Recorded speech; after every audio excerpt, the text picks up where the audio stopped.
Mais d'abord, cette récente étude de l'American Cancer Society, selon laquelle le nombre de cancers du poumon diagnostiqués chez les non-fumeurs aurait augmenté de plus de 50% ces dernières décennies. En cause, le développement d'autres facteurs de risque, pollution, exposition à la fumée passive, mutations génétiques, des facteurs qui font qu'actuellement aux États-Unis, 20% des décès liés au cancer du poumon concernent des personnes qui ne fument pas. On va en parler avec vous, Christophe Studer et Jacques Willy-Flukiger. Bonsoir. Bonsoir. Vous êtes respectivement président et vice-président de Swiss Tobacco Lovers, une association qui défend les intérêts des fumeurs depuis... Et pas que. Oh, on défend la clope hors de vivre. Ouais, la clope compagnon de route. La clope partenaire d'infortune. Oui. La clope pour... l'âme et l'esprit. Oui, voilà. La clope évasion. Voilà, je crois la qu'on a- clope amitié. La clope bonheur. Voilà, je crois amour. Je crois qu'on a... Voilà, on va peut-être arrêter cet éloge de la cigarette, c'est pas vraiment le lieu... Pourquoi ni- pas? Pourquoi pas? Pourquoi c'est pas le lieu? Ouais. Déjà. Depuis le temps que les médias crachent sur la clope. Mais alors, depuis le temps qu'ils crachent, hein, qu'ils disent tout plein de combines. Ouais. Est-ce que ça serait pas mieux de faire un petit rééquilibrage? Ouais, surtout quand on apprend comme c'est le cas. Comme c'est le cas aujourd'hui et que le cancer du poumon est pas lié à la clope. Alors, c'est pas du tout ce que j'ai affirmé, hein. C'est pas du tout ce que j'ai affirmé. La fumée reste la première cause de cancer du poumon. Ce qu'on apprend en revanche, c'est que cette maladie touche de plus en plus de non-fumeurs. C'est la raison pour laquelle ça sert à rien d'arrêter de fumer. Bah ouais, c'est logique si on veut faire baisser le nombre de non-fumeurs qui chopent le cancer. Eh ben, il suffit de faire baisser le nombre de non-fumeurs. Mais le jour où les installateurs sanitaires, les autorités, les autorités sanitaires comprendront. Ouais, ça, le jour est pas venu de la veille. Mais même chez les non-fumeurs, messieurs, même chez les non-fumeurs, la fumée reste l'une des principales causes de développement du cancer, la fumée passive en l'occurrence. Oh, alors cet argument, il vaut plus pipette aujourd'hui. Plus pipette. Et vu que la fumée passive a disparu, puisqu'elle a disparu,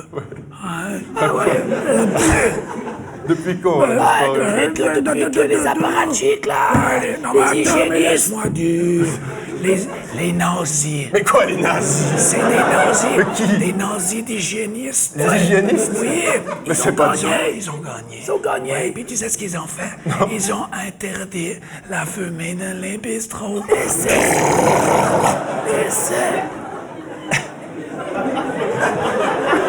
Oui, c'est au courant, ouais.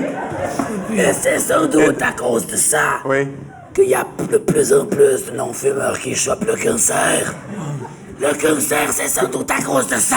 Mais pourquoi? Enfin quoi? Mais, écoute, imagine quelqu'un qui s'est jamais retrouvé des années de fumée. Ouais. Hein, puis il se retrouve dedans, hein, comme ça. Hein, il a pas pu développer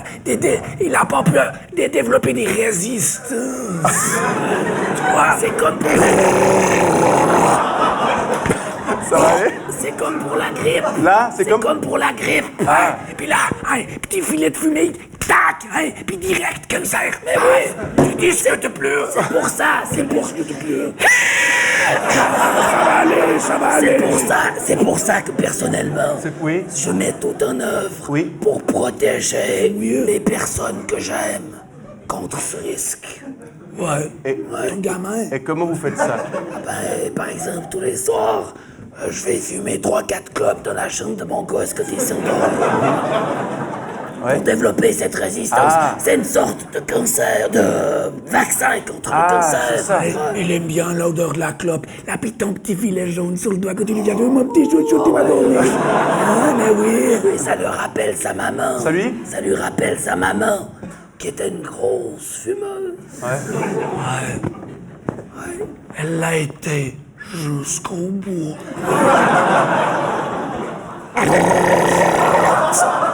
Je m'excuse, messieurs, d'insister, mais je rappelle... Sacrée Christine. Je m'excuse, hein, mais je vous rappelle une énième fois que la fumée reste la première cause de développement du cancer du poumon. Et la baignade reste la première cause de noyade. Ouais, L'utilisation de wingsuit reste la première cause d'accident de wingsuit. Il faut vous méfier de ces théories-là, de cette propagande hygiéniste bien pensante. Rabat-joie, exactement. Des lobbies anti-tabac. Et surtout mensongères, cette propagande. Faut arrêter. C'est comme pour le réchauffement climatique du Oui, climat. mais c'est comme pour la disparition des auberges. Alors, Des aubergines. Les pommes d'arbre, c'est égal. c'est comme... Je savais pas que les aubergines avaient disparu. C'est quoi?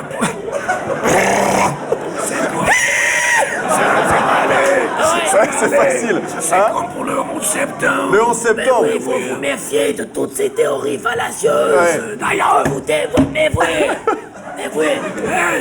Quoi? Vivement. Il faut vous méfier, j'avais pas d'autre truc à dire. Vivement quoi, monsieur Flukiger? Faut vous méfier Jacques Villy. de toutes ces théories fallacieuses. Ouais, vous avez déjà dit ça. Il n'y a rien d'autre derrière. Je sais pas. Ouais, c'est égal. Vous étiez en train de dire que Moi, je vivement voulais quoi? dire, très solennellement, je profite sur la télé. Vivement que les gens ouvrent les yeux et puis qu'on puisse recommencer à fumer dans les bistrots. Dans les écoles. Dans les avions. Et puis sur les plateaux TV. Ouais, bon, bah, ça. Voilà. Bon, Eh oui. bah, apparemment, les milieux de la prévention ont encore du travail. Christophe Studer et Jacques Villy Flukiger, président et vice-président de l'association Swiss Tobacco Lover. Je vous remercie pour ce témoignage et je vous souhaite une bonne soirée. T'as du feu, s'il te plaît. Merci beaucoup. On peut les...